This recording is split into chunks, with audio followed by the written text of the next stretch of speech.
Right now, got some big news in energy for you. As you can see, it is our power play of the week. The Trump administration is going to open more than 13 million acres of national public land to lease for coal production.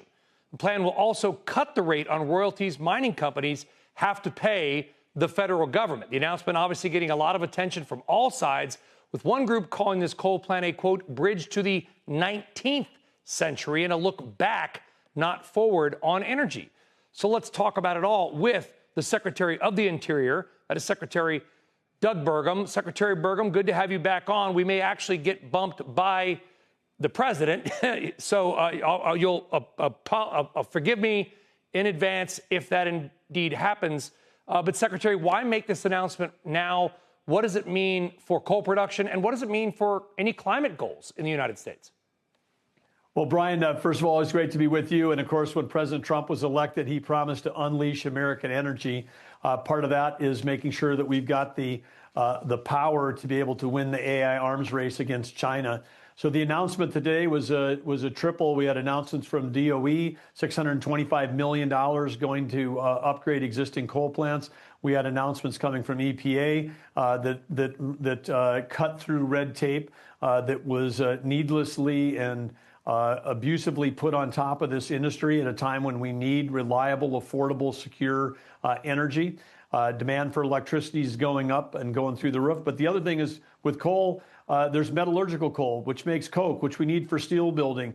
And President Trump said, we're going to get the steel industry going in this country. We're going to get shipbuilding going in this country. So we need that. And then, of course, we know that China's had a stranglehold on the U.S. relative to critical minerals. What's in coal? Critical minerals, gallium, germanium, all kinds of other critical minerals that are there here in America that we can process at the same time we're developing coal. So this is a win across the board. But for American consumers, this is how we keep electric rates down, and this is how we create all kinds of jobs. So this is a win for everybody. But if you think your electrical bill is too high, you should be cheering on President Trump. As far as any concerns, we can produce beautiful, clean coal in America better than anywhere else in the world. China added 93 gigawatts. 1 gigawatt is Denver. China added 93 gigawatts of coal last year in their quest. So again, we're in a world competition. We've got to do what we need to do to make sure we keep the lights on here in America.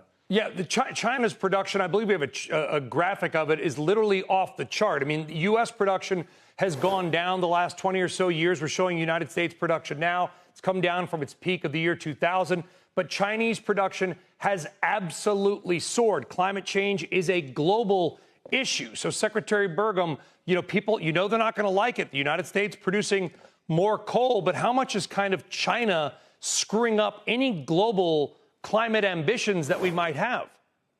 Well, they're overwhelming. Between China and India, they're producing coal production worldwide is at a record peak. We could shut down all the coal production in the U.S., and China would build that back in the next 12 to 24 months.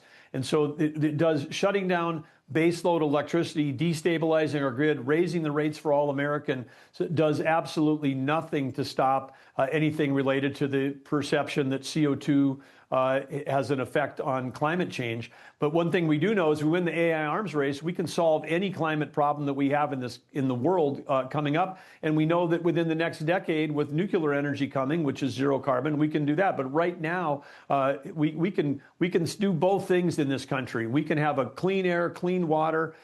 We can have great soil health. We can do all of that things, protect our environment, protect our most beautiful places, and we can have abundant, affordable energy. That's what America can do. How do we do both of those things? I think that's where people get stuck. Well, come to my home state of North Dakota. When we had the highest growing GDP, we have the lowest electric prices in the country, and we were always on the top of the chart for clean air and clean water, and we never touched 1 acre of a national park or any of those things.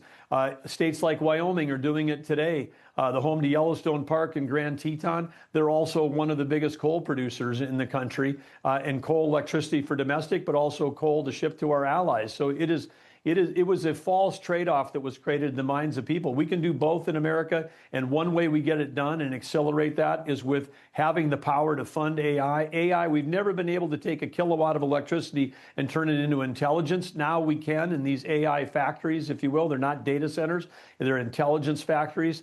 And if we're not building those and not powering those, we lose to China. It's game over for the U.S.